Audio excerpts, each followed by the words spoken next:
Hello everyone and welcome to the Amscast. This is show 5, I believe, and I have a guest with me today who's very recently got into YouTube, funnily enough, and he's flying, really enjoying it and bringing the community around him, but he does have a very well-travelled past, should we say, a salt of the earth kind of gent, and of course, more importantly, has a very strong history with the Amstrad. So, may I introduce to you everyone, Yellow Belly. How you doing, buddy?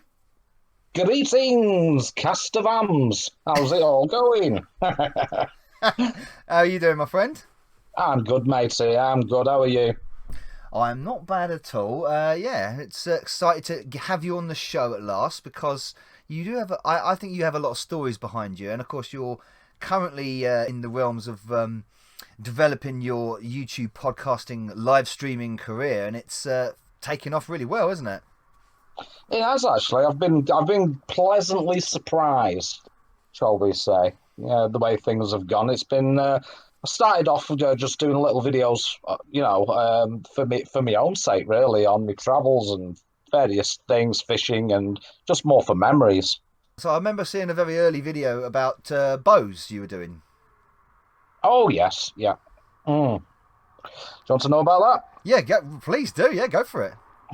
Yeah, no worries. Basically, what it was is I decided on this being my third, well, it was my third marriage. I decided I was going to have the wedding I wanted, Right.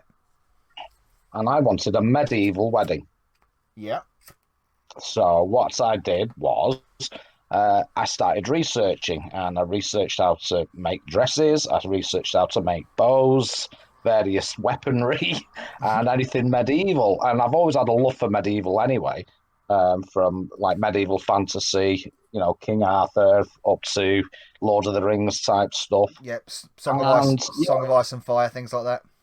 oh God, yeah, Yeah. all that kind of stuff. So what I did was I saw this guy on YouTube called the Backyard Bowyer, and he was teaching people how to make bows out of PVC pipe Right. Okay.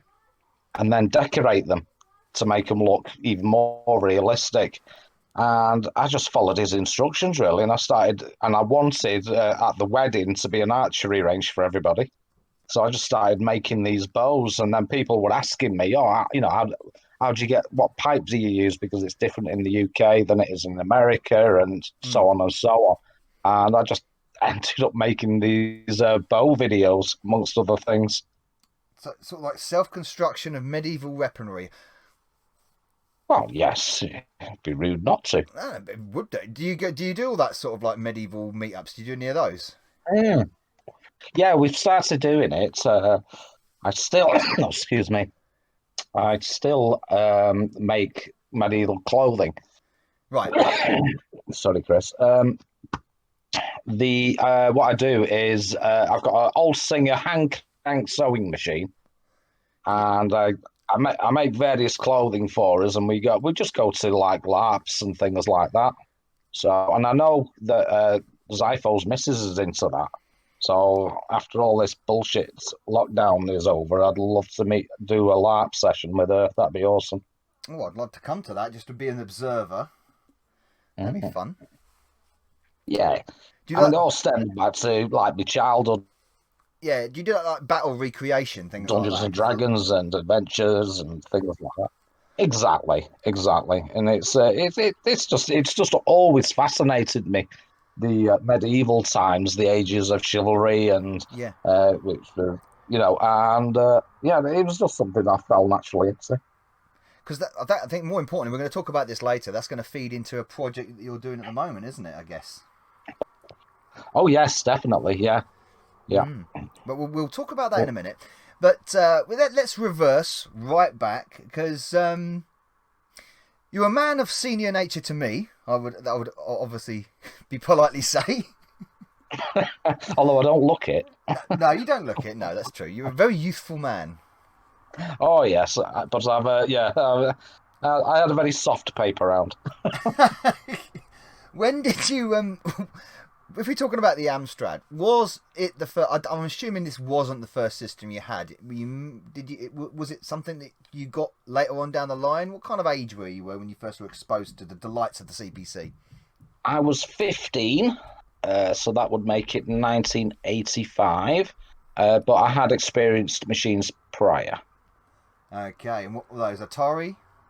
Well, my first experience of home computing, gaming, etc., was my friend's Atari 2600. Yeah. And back in the, what was it, 79? And oh my God, I wanted one. I wanted one of those, and I begged and pleaded with my parents for Christmas Yeah. to get one. Yeah. And they went out to get a system. They took my brother with them and came back with a ZX81. Oh, well, I bet that was Just, was that a yeah, which disappointment I or was gutted about. was it a Oh, dis? it was. It Yeah, of was. course it was. Yeah, of course it was. Yeah. Yeah. However, Yeah. I made the most of it. I Yeah. made the most of it, and I started playing, getting games for the ZX81, and I did learn to program a little bit of BASIC on that. And there was some, believe it or not, some cracking games that were out for it. I mean, it springs to mind. Obviously, everybody talks about 3D Monster Maze, Yeah. but I don't know if you saw on one of these. Yeah, on one of my shows, there was one called 3D Defender, and it really did give you that 3D feel as a space shoot 'em up, and which was, it doesn't get a lot of. It's the same company, JK Gray Software, Hmm. and yeah, and you used to get, obviously, the tie-ins, you used to get in the magazines, CMVG, things like that Hmm. as well. So that's kind of taught me how to program. So it's fair to say you started off with the enemy, as it were, and then progressed on. Did you ever get your Uh, Atari? no, never got a Atari. Ah. Never got one. I was absolutely gutted. Never got one. And like I said, in '83, we moved back from Wales. I was in Anglesey at the time. I grew up in Anglesey, and then until I was 13, and my dad moved us back to Manchester, where he was from. Yep. So that opened up, obviously, more selection, etc., of machinery and things like that, especially through school. Yeah, yeah. Some school systems were like the BBC and stuff like that at the time. Of course, the Acorn Electron. Yeah, of course. Yeah. So Acorn Electron. You had all the emerging systems of the time, even the Oric. And yeah, but we had BBC Micros at school, BBC Model Bs. And I used to stay back from like after school to the computer club, and we'd be playing Elites, Frack, what else, Ghouls, yeah, all sorts of games on it. And it was all, they were all on those big, was it 5 1/4 inch discs we used to yeah. have Well, to buy, the yeah, where the verbatim ones. yeah where the term floppy disk comes from. Yeah, Yeah, indeed. and yeah, so and again, I did my computer studies course there, and that my friends, etc., had their own machines, so I'd go to their houses, and I had to decide then I needed one, and hence the Amstrad. So what was the appeal of the Amstrad at the time? Well, it's not the gaming, believe it or not. The Was one thing, I mean, I've mentioned this a few times, but the one thing that attracted me to the Amstrad was the basic. Locomotive Basic was being hailed as really good on the Amstrad, better than even BBC Basic. mm, And mm. that really attracted me. Now, I was doing me O levels in computers, so I used that as an excuse to bend my mum's ear to get me an Amstrad, which she did. I think she got it on a Debenhams card or something. She got it from Debenhams and paid it like weekly or whatever, Yeah, like they used to do in the catalogues. yeah, yeah, And yeah. she Old got it on a catalogs. Yeah. Debenhams card. Yeah. So yeah, but it was for the basic programming because I was really getting into it Ah. at school, and I wanted to pass my O level in computer studies. As you know, I think it was the only thing I did pass, but it was that was my main goal. Did it was it the 464? I'm assuming 85. Oh yeah, Yeah, yeah, 464 green screen. yeah. Uh, The base model. Yeah, yeah, the base model, and I did have I did get a what was it modulator? the Yeah, I got a MP3. modulator Yeah, for it yeah. as well. Oh, the MP3 Yeah, TV modulator. that's the one. Yeah, the Yeah. little square, but I've still got that somewhere. Yeah, uh, yeah, the little modulator, and I just loved programming in BASIC on that because it was more easy and it had more commands than what the BBC had. Yeah, And so yeah, tap into a lot that of was my different. machine. You tap into a lot of different graphical tricks and stuff like that. Yeah, it certainly was a wide range. You also had the CPM on it as well, of course. Oh yeah, yeah, of course. Yeah, it was an amazing machine. So I'd be there. I think I had computer studies every Thursday, and I'd stay after school as well to do that. And every Thursday, I'd be there on my rally grifter, go to school with my rucksack with me CPC in the back with the modulator in a rucksack, right into school That, what a to do me what a stuff. oh what a sight! Cycling to this Manchester, yeah. So Yeah, yeah. cycling down the road, Manchester, going through Soho. uh, Yeah, CPC it was great. It was amusing. Yeah, CPC in the rucksack. Yeah. Rally Grifter. Couldn't get a more nostalgic picture there, could you? No, not really. And it was pretty safe back in the day, so in Manchester in them days, so it wasn't that bad. But and I just go to school and drop it off at the computer lab, Yeah. and the teacher would lock it up for me. Is it? And I was fortunate really because it connected up to it connected up to the printers there. It connected up to everything, so Oh. I was well made up. Yeah, it was quite it was versatile at the time, wasn't it? It still is versatile now. You can say with all the retro mods we got for it now, it's quite a versatile machine. Oh yeah, it was definitely yeah. I mean, it certainly is now. You know me with me modern tech in me Amstrads. Yeah, yeah. Well, you did a particularly nice mod that I think I've never ever seen anyone do before, which was very interesting. We can talk about that actually. That mod, how did you come up with that idea? So essentially, for people listening, there is a mod created by a chap called Zaxxon, goes by the name of Zaxxon, and he created essentially a disk emulator for the 464 CPC because the CPC doesn't natively have the ability to play discs. You need to put the firmware, the hardware into it or connect it to it. But he came up with a single board solution, which many CPC fans have, called the DDI3. Now most people would just plug this into the back of the expansion on the CPC 464. But what did you do with it, Phil? I pulled it apart and put it on the inside where the tape deck goes. Yeah, Yeah, I actually ripped out the tape deck and I sent it to you. you did. Yeah, I've still got it. I've still got the remnants of that tape deck around here because it helped resurrect my machine Chewy, of course, as you know. Yeah, yeah. So yeah, I had it plugged in the back, as you do, and it just looked ugly. I thought, God, this looks ugly, Yeah. and I just thought, you know what? I didn't think of making a case for it. I just thought I'd rather it be a little bit hidden and more part of the machine. Yeah. So I just ended up desoldering the screen because it's got a little LCD screen on it, Yeah. mounting that into the tape window Yeah. because that window did a couple of extensions on the micro switches and just looped a ribbon from the expansion port, the 52-pin expansion port, Internally, yeah. inside the machine. Yeah, internal. Yeah. The only problem with it, there is one problem with that. I Yeah. have to unscrew and open it up to add new games to my flash drive. Right. So you got no access to the USB port.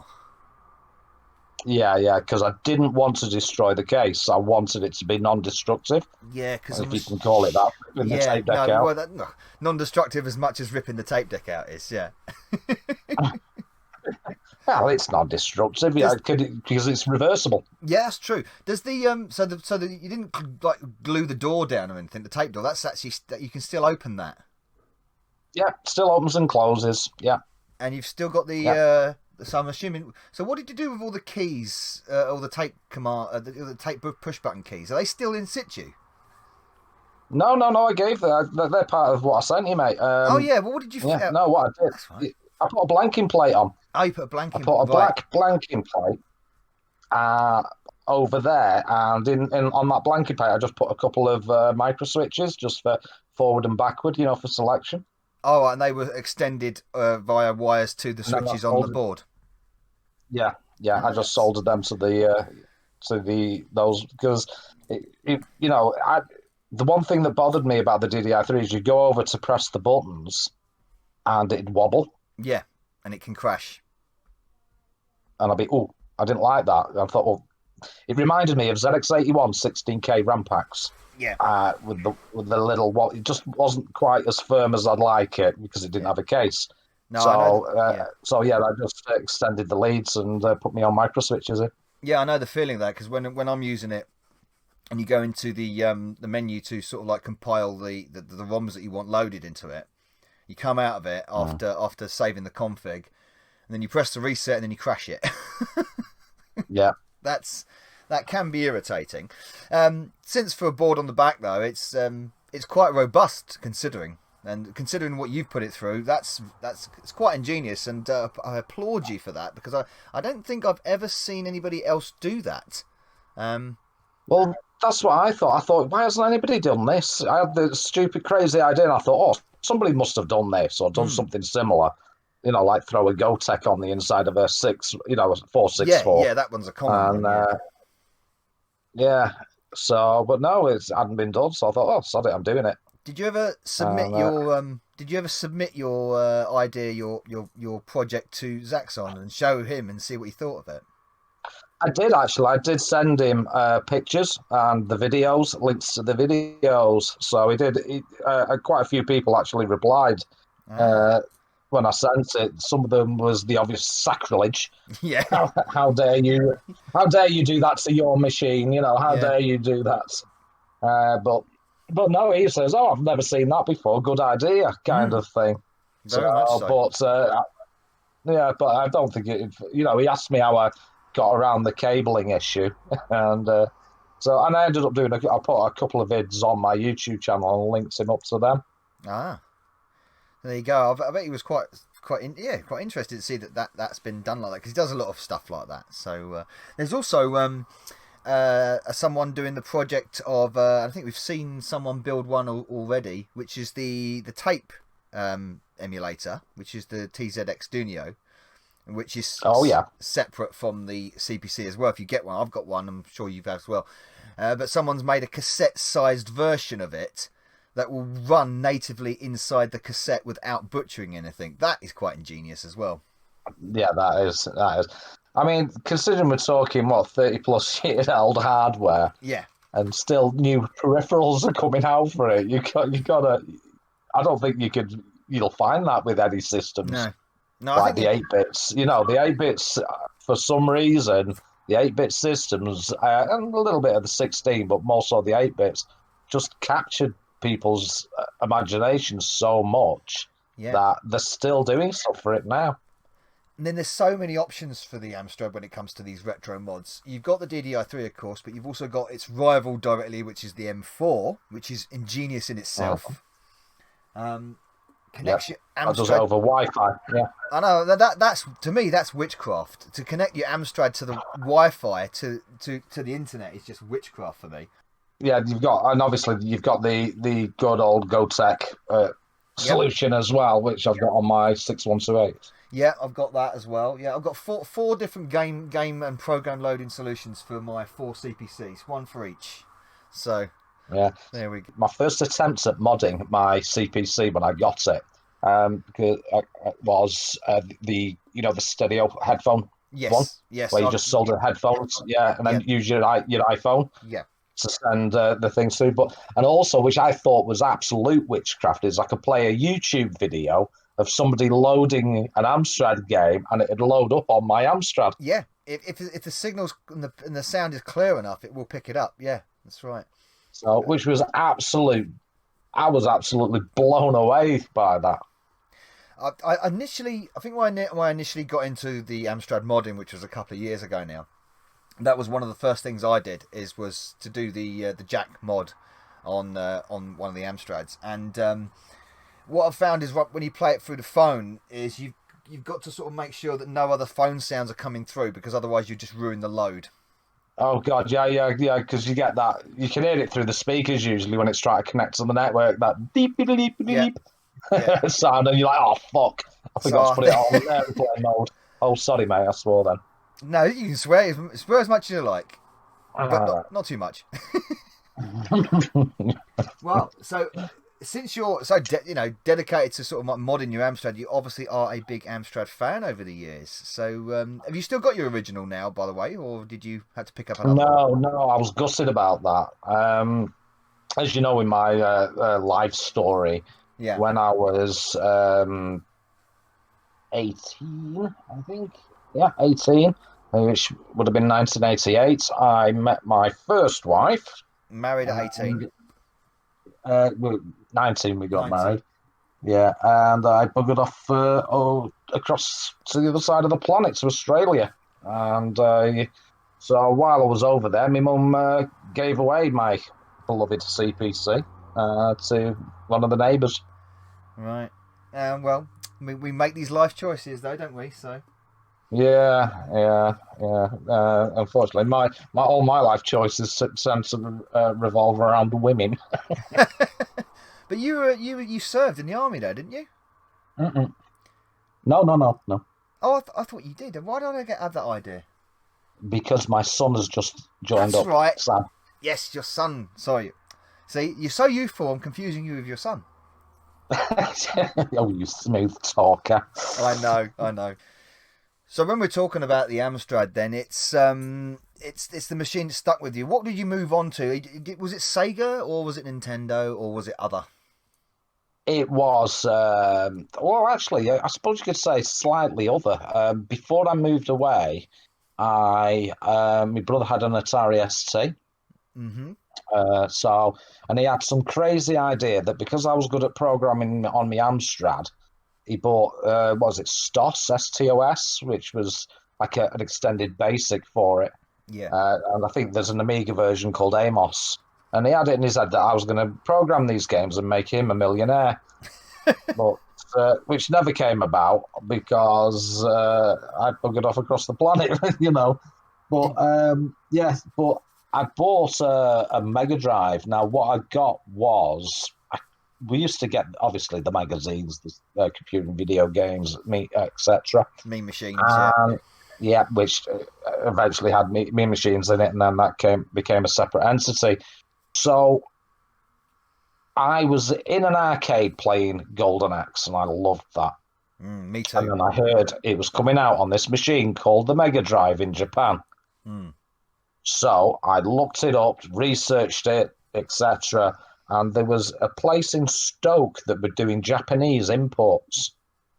Now they were called Grey Imports back in the Yeah, day. they were. Yeah, I remember. Yeah, I remember it very well. The grey import cartridges. Yeah. Yeah. So I got. I think I don't think what year did it was the Mega Drive officially released? 91 over here, I think. Yeah, I think I got it in. I'm sure it was either late '89 or early '90s. Mm. I got one imported over. So yeah, with the red monocle on the front, the Japanese Mega Drive. Yeah, yeah, the Japanese one with the red little sticker and the blue button.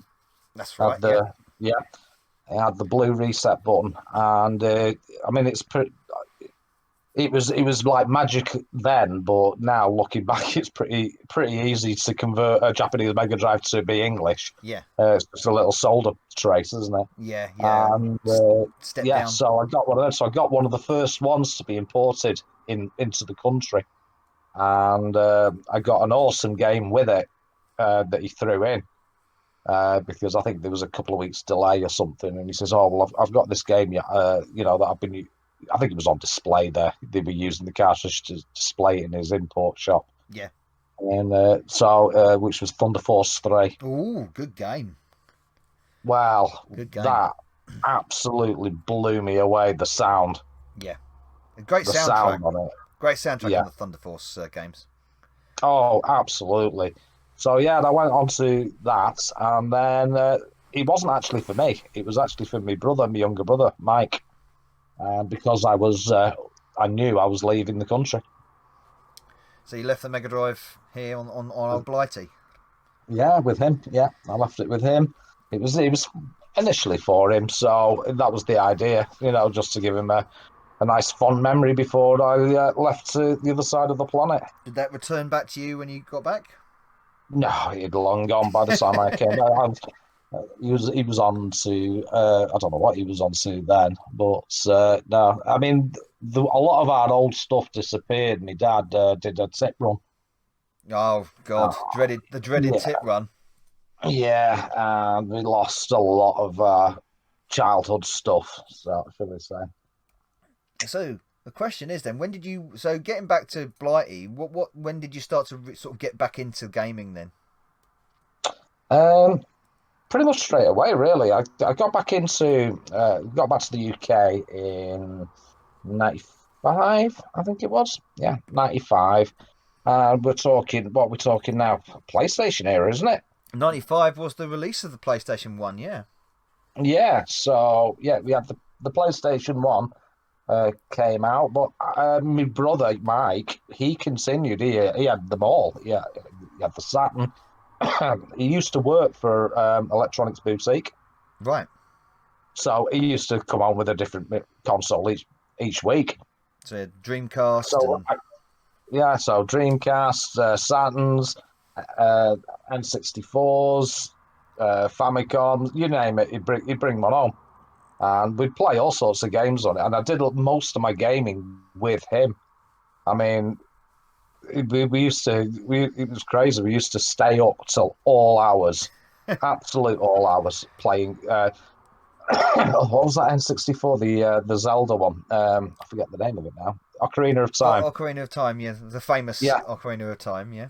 yeah, the Ocarina of Time. We spent all our time just on the fishing bit. So the rest of the game, we just fished to try and outdo each other on the fishing. You know what? It's funny you should say that because round about that era, I'd left. I was living on my own kind of stuff with flatmates and stuff, and we used to do the same thing. PlayStation 1, and later on the PlayStation 2, and we spend all night mostly playing wrestling games at the time because it was when SmackDown came out, and it was like Oh yeah, for me that was like, oh, this is an incredible wrestling game. It was such a different feel than any previous wrestling game I'd ever played. So it was just nights and nights of playing wrestling games, and also Bomberman as well. yeah. It's crazy, isn't it? I mean, we get the beers in and we just play. I mean, then we went onto the PlayStation and you had the likes of Resident Evil, of course, and Mm-hmm. the horror type games that where we'd be up all night playing them. I say we used to play Gran Turismo and later on the PS2 Burnout a lot as well. Yeah. So, It's funny, really. After the PS1, I actually fell out with gaming. all I right, yeah, think please that tell. was my last. Yeah, that was my last console, really. My brother carried on, but more important things were coming up, like another marriage and that Yeah, kind of crap. and children probably as well. He collected consoles. I collected wives. Well, I think the console option was a little bit less expensive. Definitely, definitely, and a lot wiser, I think. What was the catalyst then? If you fell out of gaming, so what was this, 96, 97? I want to Henson a guess. Yeah, 96, 97. Really, I fell out of gaming because I just had to work. I had to work a Hmm. lot. You got to bear in mind, 96, 97. I was what, 25, 26? Yeah, yeah. Uh, yeah, sorry, 26, 27. And I was nearly in my 30s and I was getting on a bit and I had to work to keep the second wife and the lifestyle she wanted, shall we say. You don't find the time sometimes or the money to sort of do gaming all the time as Well, well, or get into anything sort of related to it. well, yeah, this is it. And I just ended up spending most of my time. I was also having a bit of I mean, when it got to like the 2000s, I was having the usual midlife crisis as you do when you reach 30, and I decided to get into motorbikes and Right. all the things Okay. I couldn't do when I was younger. So, Bit of a motorbike fan then. and crazy things, and that is where the name Yellow Belly actually came from. I see. I was going to ask, Yeah, where does sorry, the mate. where? So I was going to ask, where does the name come from? It was a nickname given to me. I had a what is it? I mean, I'll send you a picture of it. a YZF-R 600 Thundercat. Right. Great name, motorbike. And it was silver, and it had a yellow belly pan Right. Okay. underneath. So they just started calling me in the club now. I was the only one who had that colour bike. So everybody just started calling me Yellow Belly. Hmm. And that's where the name actually came from. That's where it originated from, and it's just stuck with me ever since. Yep, it happens with them when you get like a name or something and it seems to stick. It sort of like carries on and it morphs into something else, doesn't it? Well, yeah, yeah. I mean, you with the name Swat, that seems to have stuck. No I don't problem. normally openly have my guests insulting me to my face. At least I'm doing it to your Well, face, that's not fair behind enough. your back. You don't have the brass balls on you. So yeah, just as we do that, just to get you back quickly. If we're going to go back to your medieval times, do you normally play as a dwarf? Well, yes, I do actually. Funny you should say that.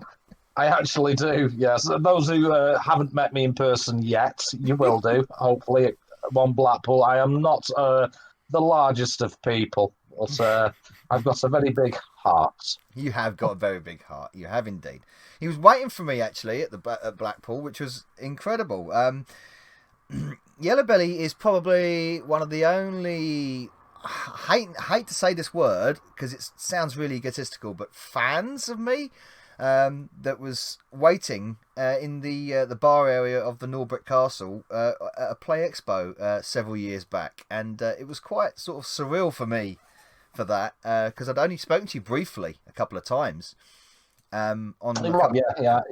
I've seen you on obviously on streams and things like that, and started talking to you on streams. And Expo was coming up, and I was actually watching you were doing a cast of your journey Oh to yes, Blackpool, and I yes, thought, oh, yes, in the wouldn't it be rain. cool if if I could like meet up with you, meet you there when you arrived, kind of thing. Just to make just Yeah. and it didn't work one bit because you buggered off to a different hotel. I did, because then I came back because I was with Mr. Bads, another YouTuber at the time, and he'd come in and he'd come out and he says, "There's a bloke in there waiting for you." Someone's got a hit on me. Yeah, your first stalker. Yeah, but I came back to the hotel and I think we probably spent most of the evening drinking heavily and talking a lot. So Well, yes, yeah, we did. We were drinking, and fair play to Novabug now, to Chris. He actually took me under his wing and introduced me to everybody, all the big famous ones, the Dan spoke. Ibbottsons, the Kim Justices, Yeah, yeah. I and took think me under his Kim wing. was one of the And first. what? Yeah, and I give this advice to everybody now. That go to these things is go and say hello. They're people. They're brilliant. They're lovely. Absolutely lovely community. It's not like the American communities where they're all trying to kill each other. uh, it's really nice, and they take everybody under the wing. And please, please, please, if you do, even if you see me, I'm small fry YouTube, but don't have that. Oh, I can't say hello.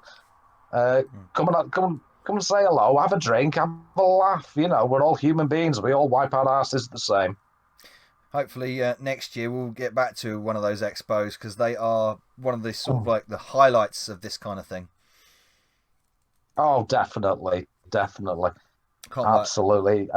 Did you get them Bridget t-shirts done?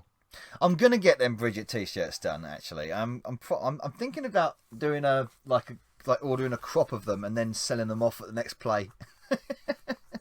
Definitely, because I think it'd be so cool if we could get as many people going as possible, all wearing Bridget t-shirts. Yeah, I think that would be awesome. I was gonna do. I don't know whether I was just gonna do the Bridget man jumping over the bridge with something like the greatest game ever, or as a good meme would be I'd just take the Stephen Crowder meme and have me sitting behind a desk with it written on the front, Bridget is the greatest game ever, prove me wrong. Oh, that would be fun. But Yeah, that was, taking that meme to a next level. mm. So you then decided to. So after watching the live streams, getting the Amstrad, all going to the other side of the world, marrying several times, and really into it. So was it that point where you got back into the Amstrad, or was it prior to that? I always regretted not having the Amstrad, especially because I'd done so much with it. Passed me O levels in computer studies on it, and I was always soft about it. When I was in Australia, I did dabble with a Commodore Amiga, but again, that didn't tick me boxes like the Amstrad did, Didn't flick your switches. and yeah, it didn't for some reason. I think it was more to do with like obviously you've got more of the machine you grew up with is what you're attached Yeah, to. you find. So I wanted to get another one, and I started joining in with your streams. Sorry, say again. I say you find that with actually the more powerful the system is, the less you have a kinship with it a lot of the time, because with the older systems you kind of sort of like want to see how much can we push this, how far can we go that wasn't done prior. So unlike PCs and computers of today, which are more viewed like daily tools more than projects, older computers are now more seen as projects, something to conquer. Yeah, definitely. So I scoured eBay, and I saw one that was what's the description they usually have? Untested.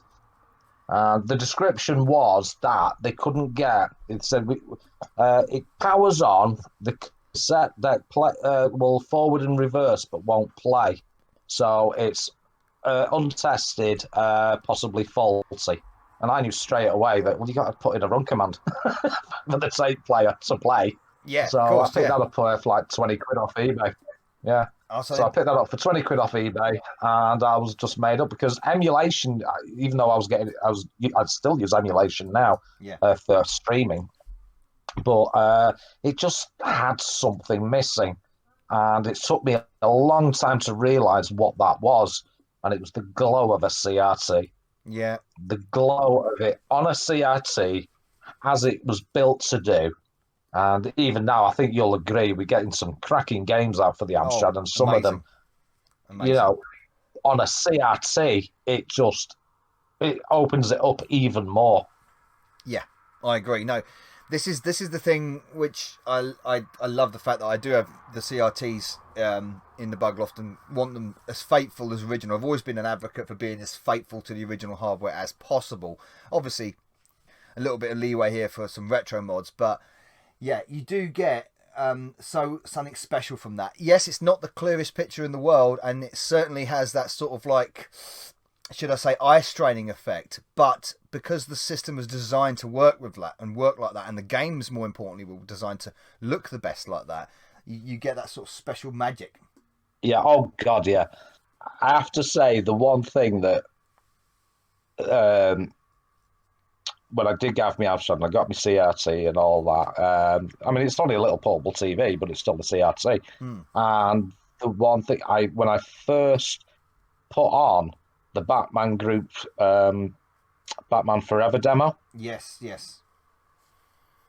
I was blown away. I have never been blown away by anything. I mean, you think the likes of the aforementioned Bridget as a game to a full demo. That demo, oh my God! I'm coming out of an old CRT. It was just like, honestly, I needed a tissue. I really did And after even, that. oh dear, easy, easy, easy. Well, they made that demo into a reality, of course, in Pinball Dreams. Oh, oh, of course, yeah. I mean, I've got to say, I mean, the positive, should I say, of this current China virus, you'll cut that out. Uh, the Yeah. positive has been the amount of quality games that have been coming out, This because year, especially obviously, yeah, it's been amazing. yeah, this year's it's been good, and we'll talk about that actually because you did a live stream which lasted many months, and it was a very very enjoyable live stream on a Sunday night. By the way, cheap plug for Yellow Belly here, 7:30 Sunday nights, most Sunday nights. You were doing one which was the A to Z of hidden gem games. And a lot of these were Spanish games, and a lot of them were unknown games, but also a fair few of them were indie games as well. And that was how would you feel about making that? I mean, you must have loved making that. Oh, I'll tell you what. I'll tell you how that came about. I'd be watching, shall we say, your competition, Right? Yeah. Zypho, and they'll do request night. And I got so sick of seeing the same requests, the Robocops, the Renegade. Case HQ, Renegade, all the usual, Batman, all the usuals. And I just thought, what? There was like over 3,000 games released for the Amstrad. Why are only the same ones coming up? They are great games. You know what? Oh, no, don't get me wrong, they're cracking games, but sometimes you want to see what else was about. And I had fond memories of certain games that, I used to talk to Steve, Retro and Lim Steve, who both got a love for the game Equinox. Yeah. And that just turned into, you know what, I'm going to go through the whole Amstrad library and I'm going to find games that I like and what other people might like. And that spawned the A to Z series, where I'd pick a letter and just literally try and find every game I'd never heard of. Yeah, great idea. Have a crack at them. Yeah, have a crack at them, see what I thought of them, and see what the people in the chat thought of them. And anything that scored like 7.5, maybe an 8 out of 10, we'd give it hidden gem status. So, and yeah, it just that just sparked off, and then that morphed into halfway through the series having guests on. Yes, because people wanted to get involved.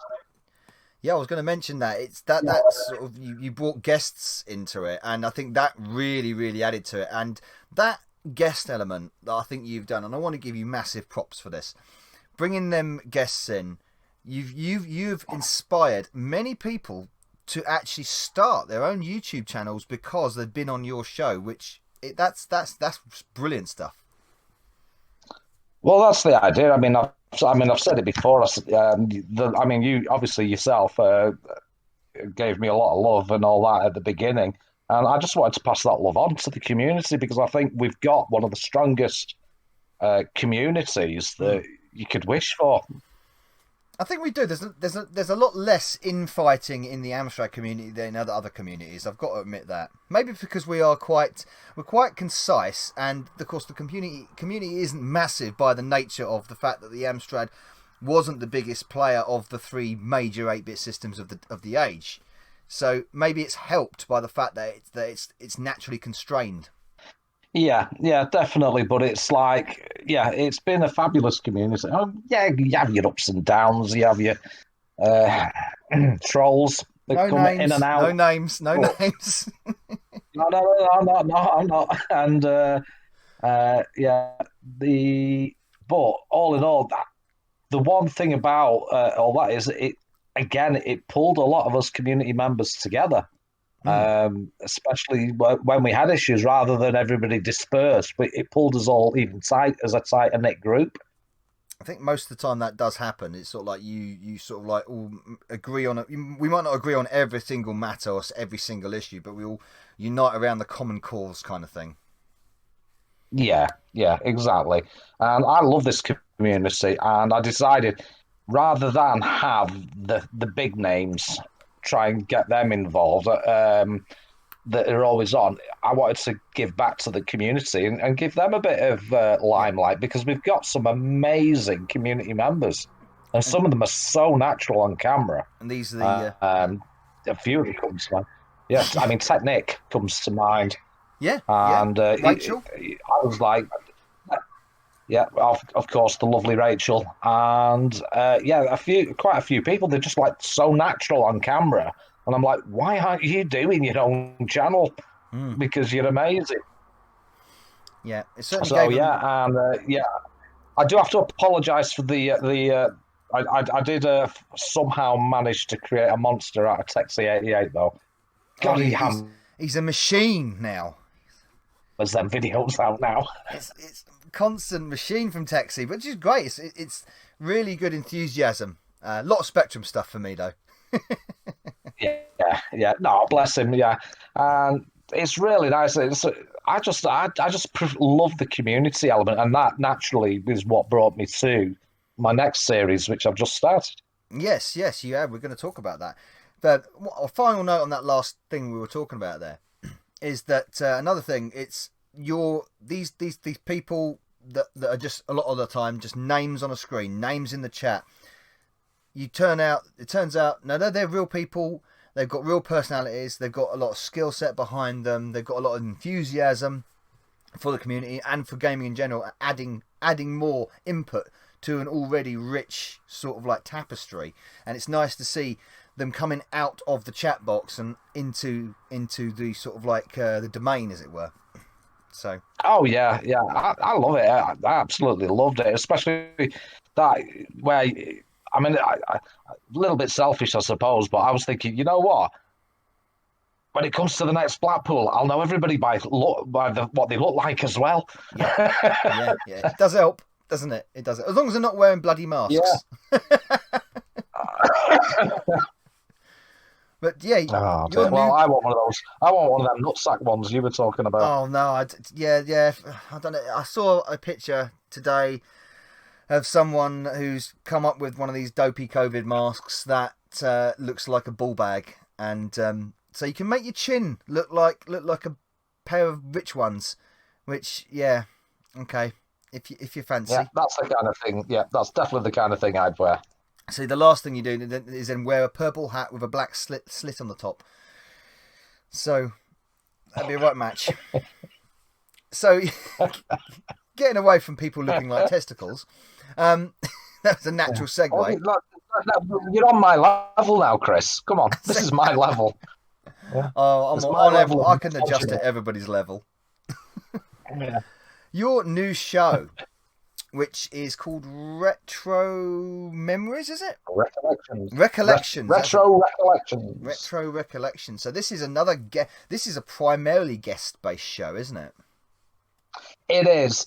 I found that a lot of people will probably agree with me. I'm a shit gamer. I really am. I always was a shit gamer, but I still enjoyed playing games. Yeah.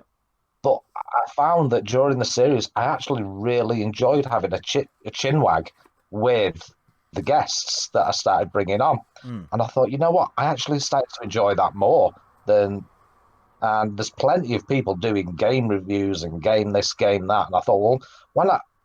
I noticed in the chat, especially in your streams, where we go off on some weird tangents on. They are really weird tangents sometimes. Yes, surreal tangents sometimes. Yeah. But carry on. Yeah, but I noticed that we'd all be talking about various things, and people would be pitching in like their memories of sweets, TV programs, cartoons, and all that. And I thought, well, retro to me is not just the Amstrad, not just the Commodores or whatever. It was the whole lifestyle experience. And I thought, why not try and capture that?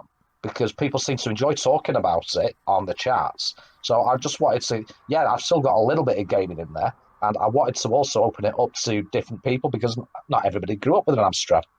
Obviously, there's, and I didn't want to alienate them. Yeah. So, and I had a few people saying, oh, well, I would come on your A to Z series, but I never had an Amstrad. And I was like, oh, okay.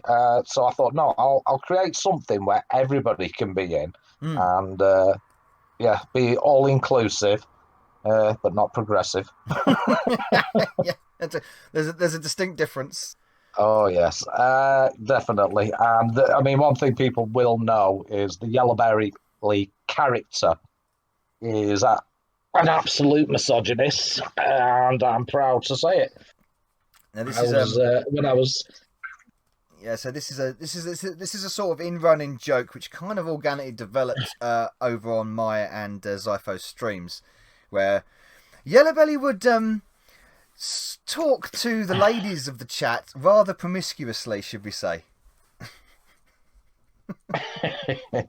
Yeah, I just said the things everybody wanted to say, and I come from a background. I was a teacher for many years, and you have to watch exactly what you say, how you say it, and well, with society and stuff like that. Mm. And especially now, seems to have accelerated ridiculous now, where even uh, what was it? People Well, getting triggered at stupid stuff.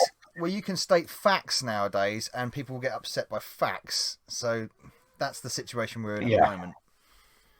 yeah, exactly. So I decided, you know what, on my channel, I'm going to do the exact opposite. I'm going to be a misogynist. I'm going to say what everybody wants to say. And you still see it in the chats. People will skirt around a subject. Mm. And I think, I know exactly what you're thinking. And I'm going to say it. And I think we better make it and clear. I think we better make it clear for the listeners that this is all a massive in joke, isn't it? All of this is an in joke, and oh, it is. It all, is. Everybody's in on it. everybody's in on it. All the women that are should we say, for want of a better word, targeted. Horrible word, but they are all in on the joke, and they all give as good as they got as well. Oh yeah, they do. And for those that maybe I know it's come up a couple of times in chat that are worried about what maybe these women's other halves think, they're in on it as well. Yeah, they are. So I do. So, yeah, I do. Especially, I mean, I don't like naming names, but I'm very close to, as you know, Andrea, who's yeah, helping me with the projects as we speak. yeah. And yeah, her husband Chris is fine with it. He sees the funny side of it. Everything's okay. Yeah, she's heavily involved in your new So yeah, project as well. she is. Yeah, yeah. She's one of those people in the background again that does a lot that people don't realise. And no, again, she had a talent that for doing graphics, Mm. and it was she's just offered one day to have a go at something. I went, yeah, go for it, to help me with my Hidden Gem series. She produced these animated GIFs and all that. I was like, oh my god, that's amazing, So Mm. and so now she's deeply involved in my projects, and she loves doing it. So and it gives her something to do when her husband and the kids are at school and her husband's at work, and she just loves doing it. I And thought you were going to say her especially husband again, was one at of the school new there. projects. Yeah, brilliant. It's again getting more and more people involved. And I can see this series. It doesn't really have an end, does it? There's no, unlike the A to Z series, which sort of like would have always had a finite end. This one could just keep on going and going. As your channel progresses and gets bigger, then more and more guests will come into the fray, and it'll be very entertaining going forward, I believe. Well, yeah, I hope so. I hope so. The hardest thing is getting people to come on. Yeah.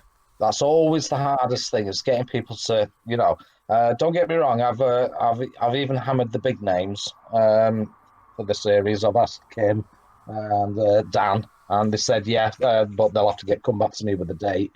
Very Uh, busy. but it'd be nice for them to. I assume. I don't know. You tell me. It'd be nice for them to be asked questions that are different, Yeah. Yeah. not just about computer games and what they're famous for. Both of So them I'm very hoping that'll.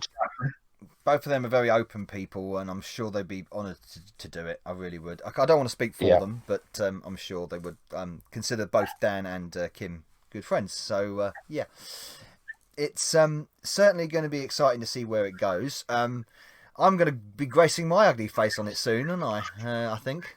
Oh, definitely. Yeah, definitely. I'll have you penciled in, so hopefully before Crimbo.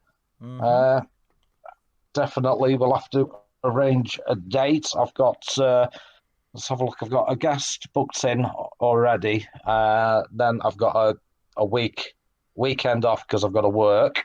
That's the only thing with my job. It's like Sundays. I have to work one Sunday a month, Yeah, which takes me away from the stream. But Taxi 88 loves it. he's a He jumps straight on. Like, he yeah, does. Yeah, to what? complete the AMS weekend, as it were. Yeah, and yeah, well, it's going good. We'll see how it goes. It's still in its infancy, so I was just about to say this is progressed to something else as well. This is another little side project that you and Andrew have got going on, which relates back to some of the medieval stuff we were talking about earlier, and having the community involved, which is a book. yes, Yes. So please tell us about this book. Right. So the idea, well, all credit, and I have to give all credit, goes to Andrea. Right. She, in a spare little time, she didn't know my backstory of my nickname Yellow Belly, and she also didn't. She knew he was a character, and she wanted to give him a little bit of a backstory, really. And she ended up writing this scroll called, I think, was it the Legend of Yellow Belly? Yeah. Yeah. It's still on my Discord for people. And she wrote this little story, and it was really good, really good. Another one of her many talents. And I thought, oh, that's great, that. Really good. And I just started writing a chapter, just a scene, a pub scene, a bar scene. I'll give a couple of spoilers out, I suppose. It was called The Sugar Inn, and you are the landlord. Yeah, apparently so. Yeah, I'm happy with that. Yeah, and and I just sort of did this little opening scene of, I'm like, greetings, it's Yellow Belly all the time. So I thought, oh, I'll have that in there. And I just wrote this scene and sent it to her. And then she wrote the next scene and the next scene. And then we started swapping these scenes over. I'd write a bit, she'd write a bit, etc. And the next thing you know, we're 40,000 words in. So we've started creating this book. So the one thing is, we've got very, very, if not identical writing styles. And we have the same ideas, and it's like long lost twins or something, the pair of us. And it's just developed into this. So we said, well, I've got Chris in there, let's get other people's names in there. And we started putting other people in, and just based off their characters, really, that we've picked up on. Yeah. From obviously being on my channel and also in the chats on yours. Mannerisms. We just started. Yeah, we just started putting these characters together, and it's just turned into this big monster project that we both absolutely love. I mean, she said it the other day, last week when I had her on my show. She said she's getting to the point now. She's getting impatient with me, waiting to see where the story goes next. And I'm the same. But we're absolutely loving it. Absolutely loving it. Is this So yeah, that's sorry, say again. So is this a plan? Is there a plan on this to get it published in any shape or form? Yes, I will pay to have it published in a small quantity in paperback, and obviously get it on Amazon or whatever as a digital download. Again, at my expense, not to make money out of it. No, it's so that I've got a physical copy of all the work we've put in. The same for Andrea, and then if anybody else that are in the book that have got big roles, like such as yourself and obviously Zypho, that they can, if they wanted to say, oh, have a physical copy of it as well. So that's the idea. And again, it's getting the community involved. So I am after an artist. I was thinking of maybe having a word with a few people that are maybe to design the cover. Well, Bob is a technical whiz when it comes to some graphic artistry.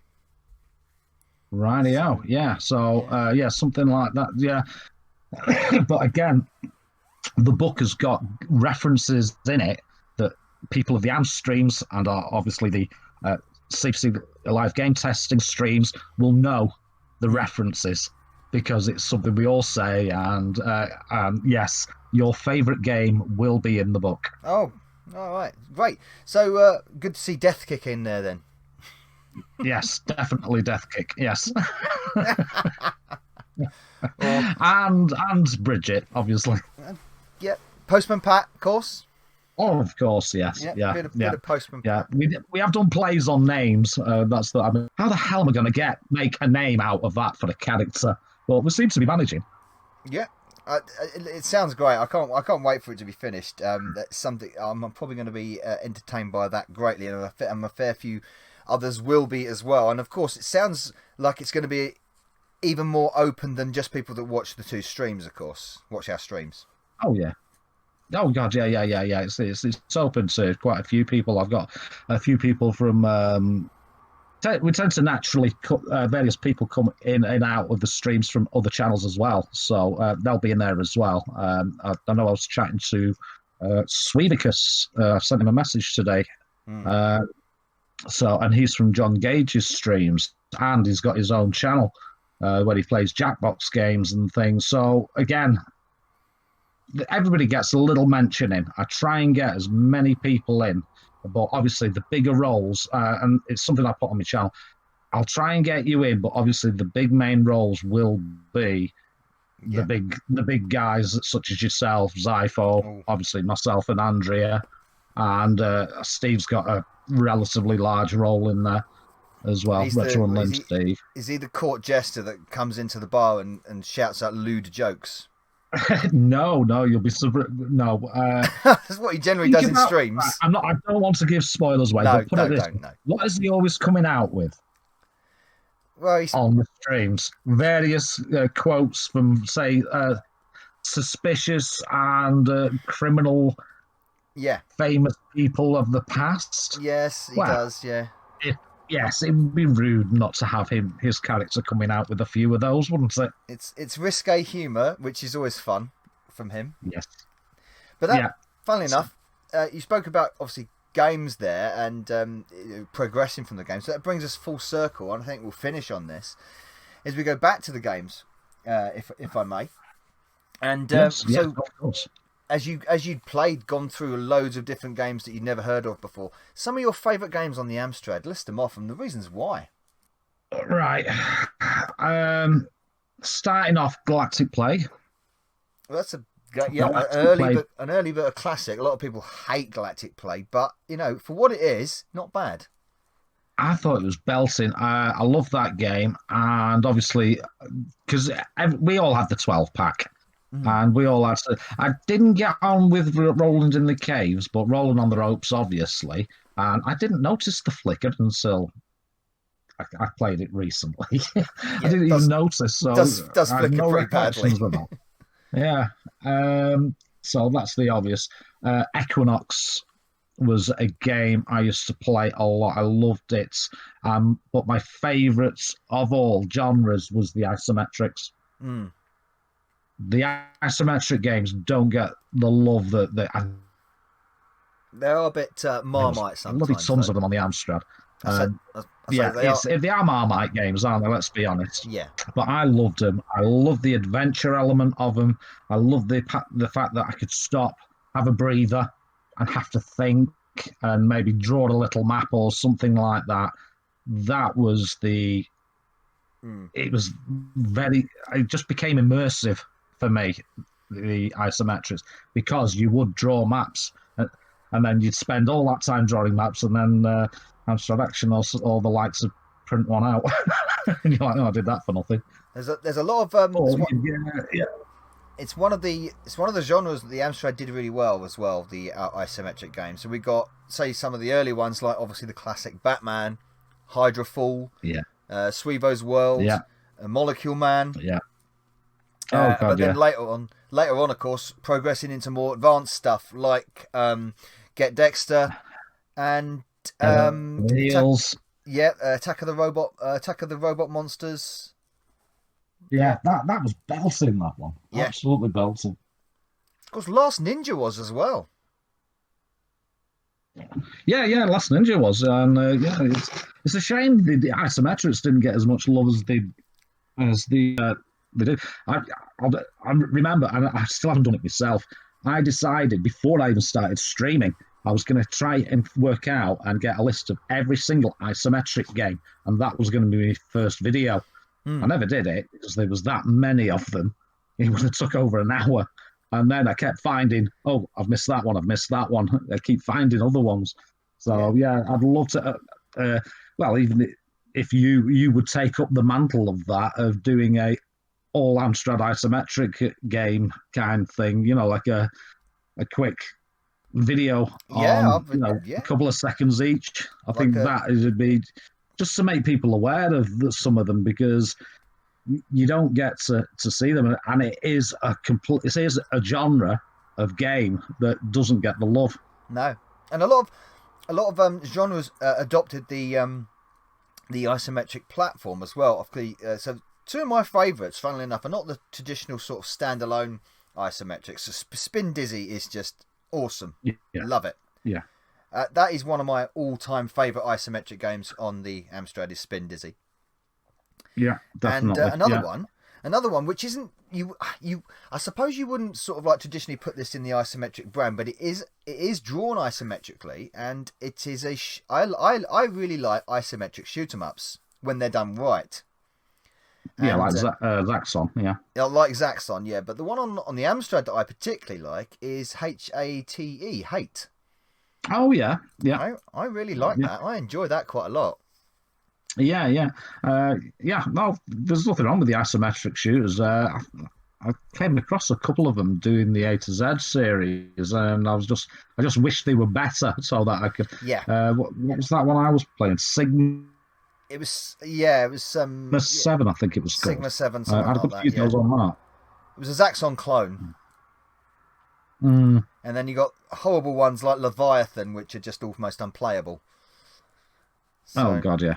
Yeah, but it's a shame really, because the Amstrad really could do isometric well. It really could, yes. And again, I think it's a genre of game that that deserves its own platform. The Amstrad version of Head Over Heels is on par with the Amiga version in the way it plays.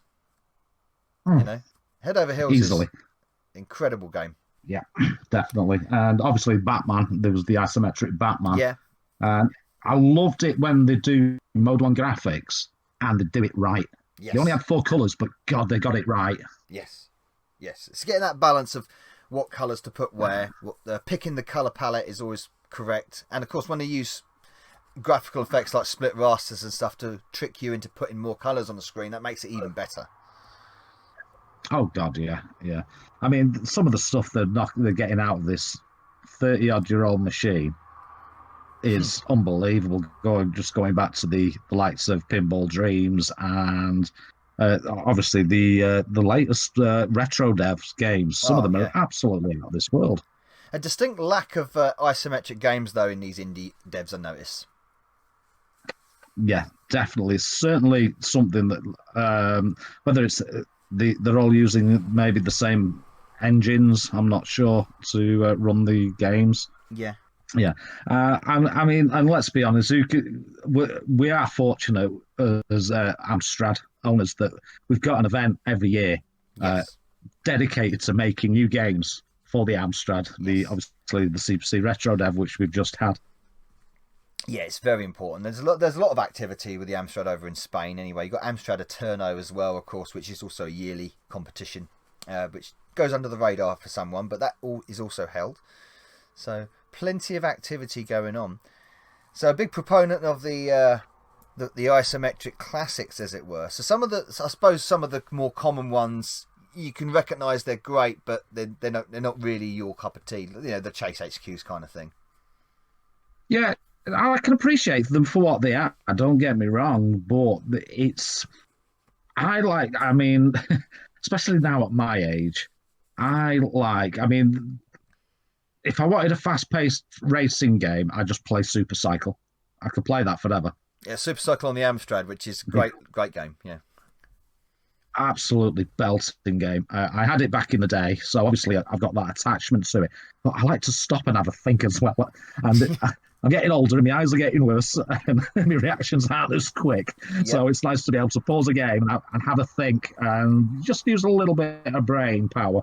And that's the one game I really desperately want to spend some time on, but I can see it taking up my life, is the Shadow of Sergoth.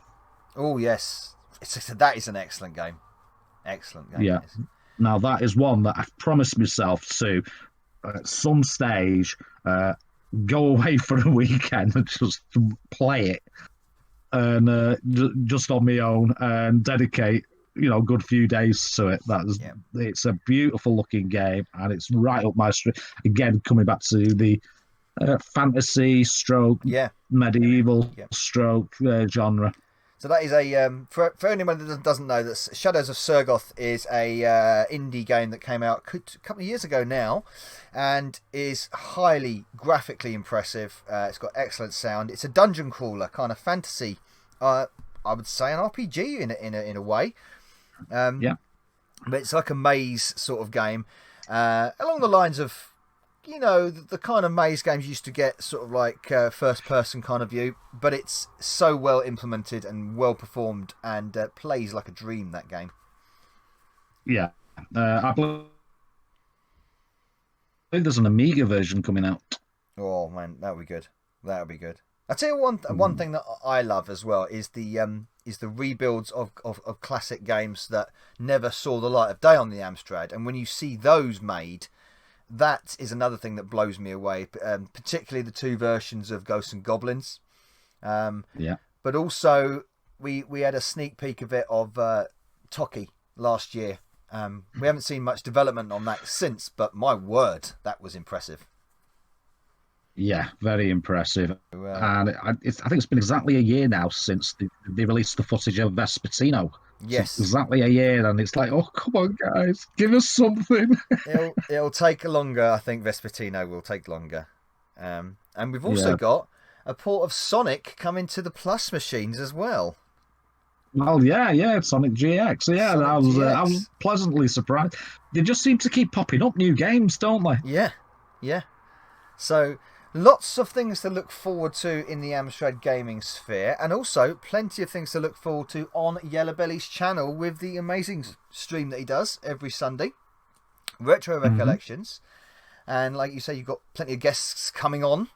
Yes, all being well. Yeah, I've got quite a few. I think I'll be booked up till after Christmas and into the new year, and then I'll probably be scratching around begging people to come on.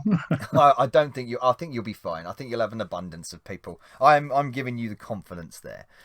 But it's a great watch. If anyone's listening, it's a great watch. So if you want to, it'll flick your retro buttons, and some of the references, the old school references we might have forgotten in the midst of time as our minds get more addled with the world, can give you a couple of hours of sort of like nostalgic pleasure. So I do recommend it. So thank you. You're welcome, sir. You're welcome. And thank you very much, Yellowbelly, for coming on the Amscast. It's been fantastic listening to you and some of your stories. And your love for the Amstrad shines through.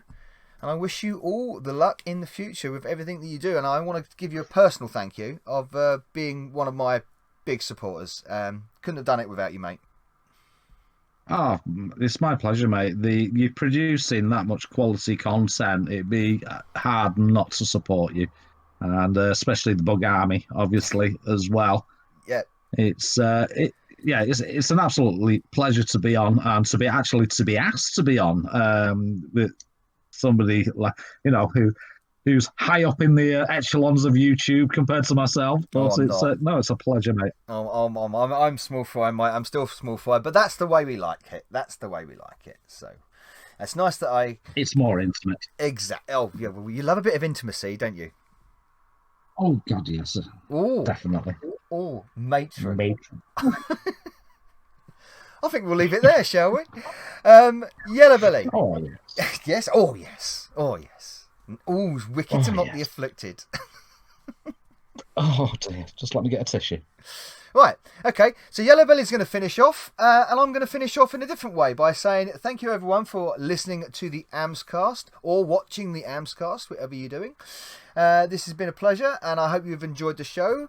Yellowbelly, do you want to have a message for anybody listening? Join the Bug Army. Join the Bug Army now. That's an order. And Yellowbelly out. An order from Major Yellowbelly there, high up in the ranks. Thank you everyone for listening. Novabug, out.